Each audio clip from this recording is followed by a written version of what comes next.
오늘은 질문을 드리면서 설교를 시작할까 합니다. 성도 여러분, 우리가 하나님의 은혜로 구원받으신 것을 믿으십니까? 구원받은 우리가 오늘도 하나님의 은혜로 살아가고 있다는 것을 믿으시나요? 우리에게 오늘 살아갈 하나님의 말씀이 절실하게 필요하다는 사실을 믿으십니까? 마지막으로 우리는 하나님의 말씀에 철저히 순종해야 한다는 것을 믿으시나요? 그러나 우리는 이렇게 행하십시오, 순종하십시오라는 말에 알러지 반응을 일으킬 때가 많이 있습니다. 너무 율법적이고 딱딱하게 보이는 거죠. 하나님의 은혜, 그리고 하나님의 사랑 얼마나 좋습니까? 종종 순종과 행함은 은혜와 사랑에 가리워서 보이지 않을 때가 있습니다. 그러나 존 파이퍼 목사는 얘기합니다. 하나님의 명령에 순종하는 삶과 그리고 은혜로 사는 삶, 그것들은 모순되지 않다고 말입니다. 오히려 아무 공로 없이 조건적인 은혜가 존재한다고 이야기합니다. 예를 들자면 하나님은 겸손한 자에게 은혜를 주십니다. 이런 말은 구약에서나 나올 법한 그런 뉘앙스의 말이지만 실제로는 신약 성경인 야고보서 4장 6절에 나오는 말씀입니다. 어떤 사람들은 이 말씀을 듣고 이제 자연스럽게 머릿속에서 이 겸손한 자라는 말을 이제 축소하거나 없애버리는 거죠. 하나님은 가로 열고 겸손한 자에게 가로 닫고 은혜를 주신다 라고 말입니다. 아니면 사람이 어떻게 겸손할 수가 있어 하면서 바로 예수님을 모셔옵니다. 하나님은 예수를 믿는 자에게 은혜를 주십니다. 이렇게 말입니다. 분명히 야고보서 4장 6절에는 하나님은 겸손한 자에게 은혜를 주신다라고 기록되어 있습니다. 아무 공로 없이 받는 은혜도 있지만 그리고 조건적인 은혜가 있다는 사실을 우리는 생각하지 못하거나 깊이 생각하지 않습니다. 은혜에 순종이라는 조건을 붙인다면 그것은 은혜가 아닌 율법주의를 조장하는 것이라고 쉽게 생각한다는 것이죠. 성경의 진리의 말씀 그대로를 깊이 받아들이고 새기기보다는 일반적인 개념들로 받아들이는 것입니다. 저는 오늘 본문을 성도님들과 함께 하나님의 나라의 관점에서 함께 바라보려고 합니다. 은혜와 말씀에 대한 순종이 어떠한 관계 속에 있는지 함께 바라보려고 합니다. 첫 번째, 하나님 나라는 은혜로 들어갑니다. 오늘 본문을 보면 모세와 장로들은 이스라엘 백성들에게 요단강을 건너갈 것을 미리 예고합니다. 요단강을 건너간다는 것은 이스라엘에게 매우 특별한 의미였습니다. 왜냐하면 하나님께서 조상인 아브라함 때부터 오래전부터 약속하신 것이 바로 실현되는 것이기 때문입니다. 하나님의 약속이 성취되는 바로 그 순간입니다. 어떻게 이스라엘 백성들이 약속의 땅에 이르게 되었을까요? 어떻게 애굽의 노예였던 그들이 애굽 땅에서 빠져나와서 그리고 광야를 건너고 40년이 지난 후에 그 약속의 땅에 도달하게 되었을까요? 이 모든 것은 하나님의 은혜입니다. 하나님께서는 이스라엘에게 먼저 율법을 주신 후에 그 율법의 순종의 여부에 따라서 그 백성을 구속하거나 이렇게 택하지 않으셨습니다. 계명을 주시기 이전에 이미 그들을 구속하실 것을 이렇게 계획하셨고 그리고 실제로 구속하셨습니다. 전적인 하나님의 주권의 은혜의 결과였습니다. 이스라엘 백성들은 끊임없이 하나님께 불평불만했지만 하나님께서는 은혜로 그들을 약속의 땅으로 인도하는 것입니다. 우리도 마찬가지입니다. 하나님은 그 어떤 우리의 선함이나 아니면 순종 때문에 우리를 구속하신 것이 아닙니다. 불순종하여 하나님 나라에서 쫓겨난 우리는 다시 하나님의 나라에 들어가기 위해서 할 수 있는 일이 아무것도 없습니다. 단 한 사람도 자신의 힘으로 하나님 나라의 문을 열고서 들어온 사람은 없습니다. 우리는 전적으로 타락했고 전적으로 무능력해졌습니다. 그래서 하나님의 나라에 들어온 모두가 하나님의 은혜입니다. 누가복음 17장 21절은 말합니다. 하나님의 나라는 너희 안에 있느니라. 이 얼마나 큰 은혜입니까? 그러나 우리는 간혹 그 믿음을 무기로 하나님께 들이밀 때가 있습니다. 하나님, 제가 믿었잖아요. 그런데 이것밖에 못 해주세요 하면서 믿음을 공로로 생각하고 하나님께서 우리에게 빚을 지셨다고, 그리고 언젠가는 그 빚을 나에게 갚으셔야 한다는 그런 태도를 취할 때가 있습니다. 그러나 하나님은 우리에게 아무것도 빚지지 않으셨습니다. 단지 자신의 주권적인 뜻대로 행하실 뿐입니다. 오히려 우리가 하나님께 모든 것을 빚진 자입니다. 우리의 존재 자체가 하나님께 빚을 지고 있습니다. 어노인팅의 노래 중에서 내가 예수님을 못 박았습니다라는 찬양이 있는데요. 그 작곡가이신 그 전은주 전도사님이 인터뷰 중에 이런 말씀을 하시더라고요. 이제 본인이 이제 교회에서 봉사를 열심히 하다 보니까 이제 거의 매일 그 교회에서 이렇게 살다시피 했다는 거죠. 그렇게 봉사를 열심히 하다가 어느 날 십자가를 바라보는데 그런 마음이 드셨대요. 나는 예수님을 못 박지 않았어. 이런 이상한 당당함이 자신의 마음속으로 들어왔다는 것입니다. 자신의 믿음과 봉사가 자신의 의가 되어버린 것입니다. 우리는 어떠할까요? 우리가 하는 수많은 봉사와 믿음의 고백은 기쁨으로 하고 있는 걸까요? 아니면 하나님의 어깨에 보다 많은 빚을 올려놓고 나중에 그것을 되받으려는 우리의 태도일까요? 죄의 노예였던 우리가 하나님 나라를 이미 소유한 자가 된 것은 믿음으로 주어진 은혜입니다. 우리는 우리의 행위가 아니라, 그리고 우리의 노력이 아니라 오직 믿음으로 하나님의 은혜로 하나님의 나라에 들어왔습니다. 그렇다면 이 하나님의 나라는 어떠한 곳일까요?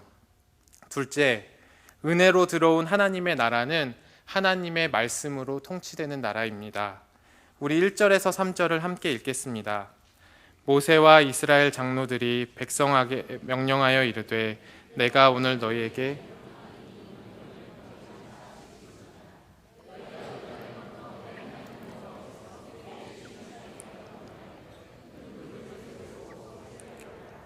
요단을 건넌 후에 이 율법의 모든 말씀을 그 위에 기록하라. 그리하면 내 하나님 여호와께서 내게 주시는 땅 곧 젖과 꿀이 흐르는 땅에 내가 들어가기를 내 조상들의 하나님 여호와께서 내게 말씀하리라. 모세는 약속의 땅에 들어갈 그 이스라엘에게 큰 돌을 세워라 이렇게 명령했습니다. 커다란 돌을 옮겨서 세우고 거기에 이제 석회를 바르게 하는데요. 우리가 영화나 이런 동영상을 보다 보면 이제 그 밑에 자막들을 이제 분명하게 보이기 위해서 이렇게 까만 바탕에 흰 글자를 쓰거나 아니면 흰 바탕에 까만 글자를 쓰잖아요. 마찬가지로 고대 근동에서도 흰 석회를 바른 후에 글을 새겨서 다른 사람들이 잘 보이도록 했다고 합니다. 커다란 돌에 흰 석회를 바르고 하나님의 율법의 말씀을 돌 위에 한 점도 빠짐없이 정확하게 새기라는 것입니다. 하나님께서는 모압 평지 그 시내산에서도 이미 말씀을 주셨습니다. 그리고 약속의 땅인 가나안 땅에 들어와서도 하나님은 말씀을 정확히 새길 것을 명령하십니다. 그것도 분명하고 정확하게 새겨서 이스라엘의 모든 백성들이 볼 수 있도록 하셨습니다. 세상에서 자신의 존재를 드러내거나 아니면 내가 높임받기 위해서는 어떻게 하나요? 사람들이 잘 보이는 곳에 동상을 세워놓습니다. 아니면 사진을 걸어놓거나 이름을 새겨놓습니다. 그리고 그것을 기념하게 하고 그리고 숭배하도록 하는 것이죠. 그런데 하나님은 특이하게도 자신의 형상을 세워놓으라고 하지 않습니다. 십자가를 곳곳에 세워놓아라 이렇게 얘기하지도 않습니다. 단지 말씀을 돌판 위에 적어서 그것들을 보이도록 하게 하라고 말씀하십니다. 하나님의 나라는 영토적인 개념이 아닙니다. 엄밀하게 말하면 땅 자체가 하나님의 나라가 아닙니다. 십자군처럼 자기의 그 깃발을 정복해서 그 깃발을 꼽아야만 거기가 하나님의 나라가 되는 것이 아닙니다.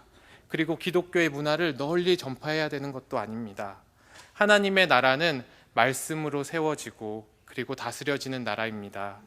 온 땅에 말씀과 복음이 전해지는 곳, 그리고 예수 그리스도의 이름이 불리우고 예수님의 말씀이 세워지고 그 말씀이 사람들의 마음에 새겨져서 그 말씀의 권위에 순종하는 그 백성들 자체가 하나님의 나라입니다. 왜냐하면 하나님은 하나님의 사람들의 마음 가운데 자신의 말씀을 새기시기 때문입니다. 예레미야서를 보면 내가 나의 법을 그들 속에 두며 그들의 마음을 기록하여 나는 그들의 하나님이 되고 그리고 너희는 나의 백성이 되리라 이렇게 말씀하십니다. 모세에게 주신 그 돌판은 계속해서 깨질 수가 있지만 우리의 마음속에 새겨주신 하나님의 말씀은 절대로 깨어지지도 않고 그리고 지워지지도 않습니다. 그렇기에 마음이 마음판에 새겨진 그리스도인이라면 교회 안에서나 그리고 교회 밖에서나 다를 수가 없습니다. 교회 안에서나 교회 밖에서나 하나님과 나의 포지션은 동일합니다. 하나님께서 나에게 말씀하시고 나는 하나님의 말씀을 듣는 것입니다. 교회 안에서는 이것들이 괜찮아 보이지만 사실 교회 문을 벗어나면 조금 힘들어 보입니다. 고등부 선생님 중에 한 분이 이런 말씀을 하시더라고요. 이제 영업을 이렇게 하시는 분이신데 영업을 하다 보면 계속 유혹이 들 때가 있다고 해요. 영업이라는 것 자체가 내가 가지고 있는 물건을 다른 사람에게 팔거나 아니면 거래를 하거나 투자를 받는 일이잖아요. 이 영업이라는 특성상 거래처 사람들을 만날 때마다 종종 이렇게 유혹에 들게 되는 거죠. 내가 이 말만 여기에 조금만 덧붙이면 내가 이 물건 팔 수 있을 것 같은데, 내가 이 내용만 조금만 부풀리면 내가 거래를 틀 수 있고 투자를 받을 수 있을 것 같은데, 조금만이라는 그런 유혹에 시달리는 것입니다. 비단 사업을 하시는 분들만의 이야기일까요? 학생들은 어떠합니까? 또 시험을 앞둔 학생을 둔 학부모의 마음은 어떠한가요? 하나님의 말씀보다 오늘 뉴스에서 들은 이야기 아니면 다른 학부모에게 들은 이야기가 더 그 마음에 꽂혀서 우리의 마음이 확 쏠리고 있지는 않으십니까? 이번 시험 기간 한 주만 딱 교회를 빠지자, 눈 감고 이거 하나만 딱 해보자 이렇게 말입니다. 그런데 이 조금만이 완전한 다른 결과를 만들어낼 수 있습니다. 창세기 3장을 보십시오. 뱀 형상을 한 사탄이 와서 여자를 유혹할 때 어떻게 합니까? 하나님의 말씀을 살짝 비틉니다. 하나님의 말씀을 조금 왜곡해서 전합니다. 그리고 그 결과가 어떻게 되냐면 나중에는 하나님의 명령과 그리고 사탄이 나오는 그 결과가 완전히 전혀 다른 결과를 돌출하는 것입니다. 하나님께서는 선악을 알게 하는 그 나무를 너가 먹으면 너는 반드시 죽으리라 말씀하셨지만 그 사탄의 결론은 너는 결코 죽지 않을 것이다 이렇게 말하는 거죠. 오늘 8절 말씀도 말하고 있습니다. 너는 이 율법의 모든 말씀을 그 돌 위에 분명하고 그리고 정확하게 기록할지니라. 모든 말씀을 분명하고 정확하게 기록하라고 말합니다. 세 번째, 하나님의 백성은 하나님을 예배하고 그리고 말씀을 온전히 신뢰하고 그리고 순종해야 합니다. 우리 5절에서 7절을 읽어보도록 하겠습니다. 또 거기에서 내 하나님 여호와를 위하여 제단 곧 돌단을 쌓되 그것에 새 연장을 되지 말지니라. 너는 다듬지 않은 돌로 내 하나님 여호와의 제단을 쌓고 그 위에 내 하나님 여호와께 번제를 드릴 것이며 또 화목제를 드리고 거기에서 먹으며 내 하나님 여호와 앞에서 즐거워하라. 다듬지 않은 돌로 제단을 쌓고 그 위에서 번제와 화목제를 드리라는 것입니다. 번제는 제물을 완전히 태우는 제사를 이야기하는데요. 이 제물을 완전히 태움으로써 이 제물을 하나님께 완전히 올려드린다는 것을 의미합니다. 바로 하나님과의 수직적인 제사를 의미하죠. 하나님을 사랑하는 것으로도 표현할 수 있습니다. 다음에 드리는 그 화목제는 제물을 태우기 전에 그 제물의 일부를 이렇게 떼어 놓습니다. 그리고 그 고기를 사람들과 함께 나누어 먹습니다. 수평적인 제사로 이웃을 사랑한다는 표현으로 말할 수도 있을 것 같습니다. 이 제사들이 의미하는 것은 바로 예배입니다. 예배는 진실하고 또 온전한 삶을 포함하는데요. 우리 로마서 12장 1절에서 2절을 제가 한번 읽어보도록 하겠습니다. 그러므로 형제들아, 내가 하나님의 모든 자비하심으로 너희를 권하노니 너희 몸을 하나님이 기뻐하시는 거룩한 산제물로 드리라. 이는 너희가 드릴 영적인 예배니라. 너희는 이 세대를 본받지 말고 오직 마음을 새롭게 함으로 변화를 받아 하나님의 선하시고 기뻐하시고 온전한 뜻이 무엇인지 분별하도록 하라. 제사라는 것은 진실하고 온전한 예배를 드리는 것입니다. 그리고 진정한 예배라는 것은 가르친 대로 살아가면서 이렇게 예배하는 것이 진정한 예배입니다. 많은 사람들이 대단한 열정을 가지고 신앙생활을 시작합니다. 내가 무엇이든지 하겠습니다. 내 보잘것없는 생명이라도 하나님께 드리겠습니다. 그렇게 고백하지만 우리의 신앙이 점점 식어갑니다. 왜 그럴까요? 제가 생각하기에는 우리가 말씀을 말씀 그대로 받아들이지 않기 때문이라고 생각합니다. 오늘 나에게 선포되는 그 하나님의 말씀이 진리라면 우리는 그 말씀대로 살아가야 하지 않겠습니까? 오늘 나에게 주시는 그 말씀을 보면서 이 정도로는 조금 부족한 것 같아. 성령님이 더 깨닫게 해주시겠지 하면서 좌절하는 것이 아니라, 그대로 주저앉는 것이 아니라 하나님의 말씀이 정말로 진실이고 진리라면 우리는 하나님의 은혜를 구하면서 그 말씀대로 치열하게 살아가야 되는 것 아니겠습니까? 오늘 내게 주신 그 하나님의 말씀을 붙잡고 붙들고 하나님과 이웃을 사랑하며 그렇게 살아가는 것이 오늘 말하고 있는 영적인 예배라고 말하고 있습니다. 그런 의미에서 예배와 그리고 말씀의 순종은 분리될 수 없습니다. 오늘 본문의 번제와 화목제가 이제 아까 앞에 말했던 것처럼 그 돌판에 말씀을 기록하는 것, 그리고 뒤에 보면 말씀을 순종하라는 부분이 나오는데 그 사이에 위치하거든요. 이 사이에 위치한 것도 우연이 아니라 이 말씀과 예배와 이 순종이 분리되어 있지 않다는 것을 의미합니다. 하나님을 예배합니다라고 말하면서 하나님의 말씀에 순종하지 않는 우리의 모습은 없을까요? 또 예배한다고 하면서 선포되어지는 그 말씀 속에서 그 말씀의 일부분을 내 마음대로 재단하고 또 내 마음대로 이렇게 빼고 넣고 하는 우리의 모습은 없을까요? 순종은 하지 말라는 것을 하지 않는 것뿐만 아니라 해야 할 것을 하는 것이 바로 순종입니다. 9절에서 10절은 이런 언약과 순종에 대한 관계를 잘 설명하고 있는데요. 우리 9절에서 10절 한번 읽어보겠습니다. 모세와 레위 제사장들이 온 이스라엘에게 말하여 이르되 이스라엘아 잠잠하여 들으라. 오늘 내가 내 하나님 여호와의 백성이 그런즉 내 하나님 여호와의 말씀을 청종하여 내가 오늘 내게 명령하는 그 명령과 규례를 행할지니라. 하나님과 우리와의 관계는 우리가 순종했기 때문이 아니라 전적인 하나님의 은혜로 주어진 것입니다.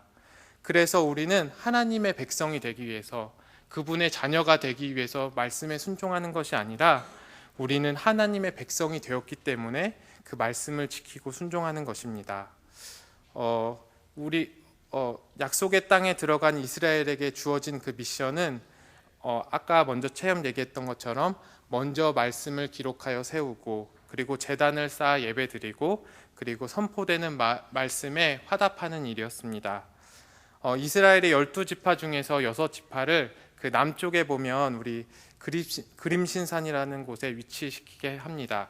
그리고 나머지 6지파는 북쪽의 에발산에 위치시키는 거죠. 그리고 레위인 한 사람이 서서 그 협곡에 있는 모든 사람이 들을 수 있을 정도로 큰 목소리로 그 12가지 저주의 말씀을 오늘 선포하고 있습니다. 우상 숭배에 대한 저주, 부모를 소홀히 여긴 것에 대한 저주, 사회의 무법과 불의한 행동에 대한 저주, 문란한 성에 대한 저주, 이웃을 해친 자에 대한 저주, 마지막으로 율법을 행하지 않은 것에 대한 저주를 외칩니다.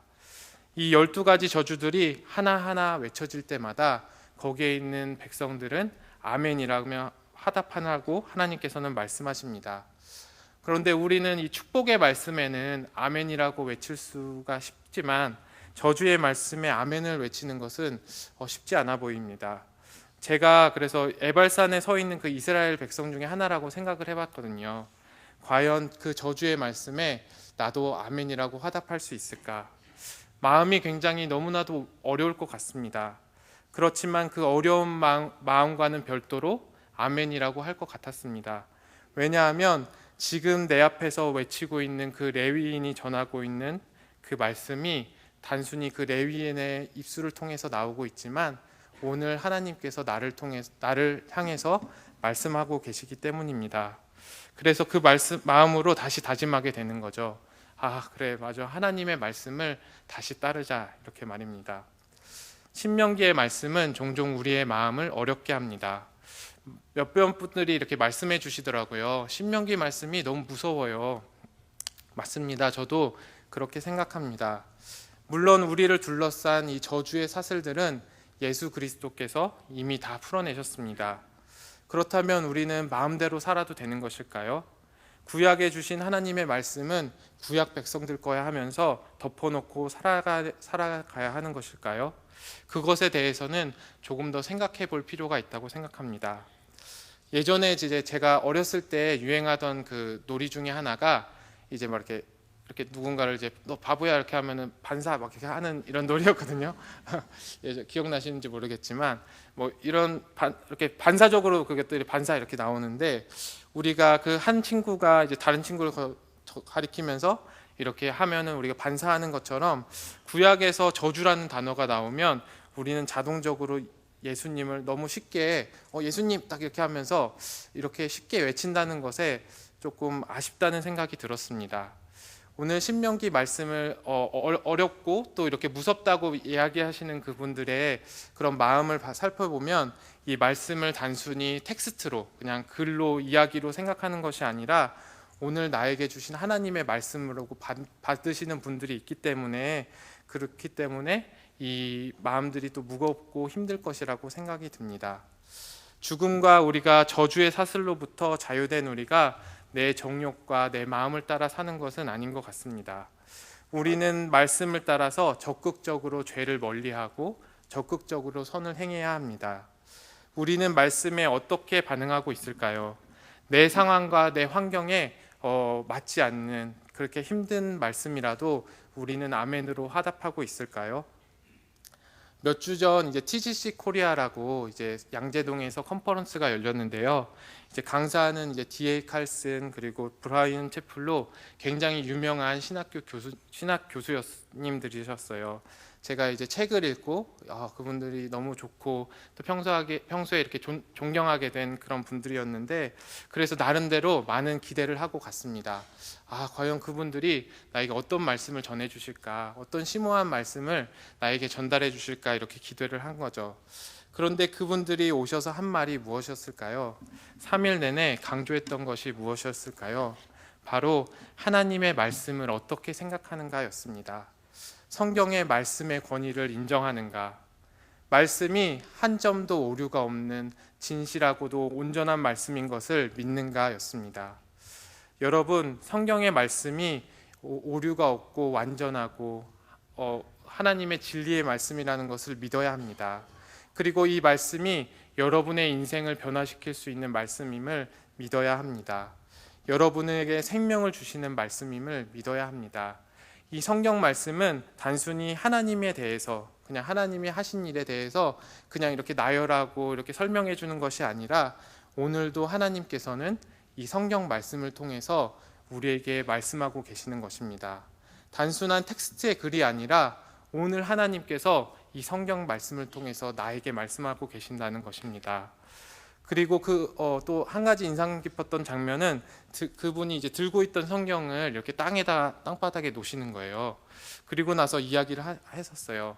우리는 성경 위에 서 있는 사람들이 아닙니다. 우리는 성경 아래에 있는 자들입니다. 우리는 하나님의 말씀 아래에 있는 자들입니다. 우리는 하나님의 말씀의 권위에 순종해야 합니다. 말씀하셨습니다. 사랑하는 예수양락교회 성도 여러분, 우리는 하나님의 말씀에 아멘으로 화답하고 계신가요? 입술뿐만 아니라 내 마음으로부터, 내 삶으로부터 그분을 인정하고 말씀의 권위에 따르고 계십니까? 아멘은 진실로 그렇게 될 것이라 믿습니다라는 고백입니다. 진실로 신뢰한다는 고백입니다. 하나님의 나라는 하나님께서 계신 곳이고 하나님의 은혜가 충만한 곳이고 하나님의 말씀으로 다스려지는 나라입니다. 따라서 하나님의 나라의 백성은 하나님의 말씀에 순종하는 자입니다. 하나님의 다스림에 거부하는 자는 하나님의 나라에 있을 수 없습니다. 하나님의 나라는 순종이 아니라 하나님의 은혜로 그리고 그분이 하신 일 때문에 하나님의 나라에 들어갑니다. 그렇지만 하나님 나라에서의 우리들의 삶은 말씀에 대한 순종입니다. 물론 우리가 우리의 힘과 의지로는 온전하게 하나님의 말씀을 순종할 수 없습니다. 우리가 순종할 수 있는 그 주된 힘은 바로 우리 삶 속에서 변함없이 우리와 함께 계시는 성령님으로부터 나옵니다. 성령님이 우리 안에서 일하시고 우리는 그분을 통해서 오늘 나에게 말씀해 주시는 그 하나님의 말씀이 진리가 되게 하시고 또 그것을 순종하게 하도록 하나님께서 일하시는 거죠. 우리는 믿음을 통해서 성령님의 임재와 그리고 능력을 누리면서 살아갑니다. 그리고 성령님은 우리를 날로 날로 온전하게 빚어가십니다. 말씀을 맺겠습니다. 요단강을 건넌 이스라엘 백성에게는 이제 모세는 사라지고 말씀만 남았습니다. 하나님께서는 그 말씀에 순종할 것을 요구하십니다. 선포된 말씀을 신뢰하고 그리고 순종하는 것이 바로 하나님의 교회이고 하나님의 나라입니다. 그리고 이 말씀을 존중하는 것이 바로 하나님을 높이고 하나님께 영광 돌리는 것입니다. 하나님은 내 안에서 그리고 우리의 가정과 교회에서 가장 높임을 받고 계신가요? 요한복음 14장 15절에서 예수님 말씀하셨어요. 너희가 나를 사랑하면 나의 계명을 지키리라. 반대로도 말씀하셨죠. 나의 계명을 지키는 자라야 나를 사랑하는 자니라. 진짜로 사랑한다면 말과 감정뿐만 아니라 우리의 행동과 의지가 따라가게 돼 있습니다. 결혼 초기에 저희 아내는 이제 밥을 먹고 나서 오늘 저녁 대박이다. 오늘 우리 집이 향남 맛집이다 이렇게 칭찬해주면 엄청나게 좋아했는데 지금은 이제 육아에 지쳐서 그런지 이제 설거지를 해줘야지 좋아하더라고요. 이제 사랑의 언어가 이제 이렇게 인정해서 이제 봉사로 바뀐 것 같습니다. 말뿐만 아니라 행동으로 그 사랑을 받을 때 사랑을 느끼는 거죠. 예수님은 사랑한다면 나의 말을 지키라고 말씀하셨습니다. 나의 말을 지키는 사람이 나를 사랑하는 자다 말씀하셨습니다. 요한일서는 또 이렇게 이야기합니다. 예수님을 아는 자는 예수님의 계명을 지키는 자다. 예수님의 계명을 지키지 않는 자는 예수님을 아는 자가 아니다라고 이렇게 말하고 있습니다. 사랑하는 성도 여러분, 예수님을 사랑하는 자는 예수님의 말을 지킵니다. 예수님을 아는 사람은 말씀을 지키면서 치열하게 그 말씀을 지키면서 살아가려고 노력합니다. 그리고 말씀을 신뢰하고 지킨다는 것은 바로 하나님을 높인다는 의미입니다. 교회와 가정과 내 안에서 하나님이 높임받는 그런 세상을 만들고 싶으신가요? 그렇다면 지금 오늘 나에게 말씀하시는 그 하나님의 말씀에 귀를 기울이십시오. 그리고 그 말씀의 건의에 엎드리십시오. 하나님께서 높임 받으실 때야 세상은 아름답고 따뜻하고 그리고 정의로워질 것입니다. 하나님의 말씀이 선포되고 하나님의 말씀이 다스려야만 우리의 가정은 평안을 찾고 그리고 우리의 공동체는 서로를 인정하고 소유를 인정해주고 약자를 긍휼히 여기며 또 성적인 정결과 그리고 생명을 존중하게 될 것입니다. 제가 처음 드렸던 질문을 다시 드림으로 설교를 마무리하겠습니다. 내가 그리고 우리 공동체가 하나님의 말씀에 철저하게 순종해야 될 것을 믿으십니까? 아멘. 진실로 그러합니다. 우리 함께 찬양하도록 하겠습니다.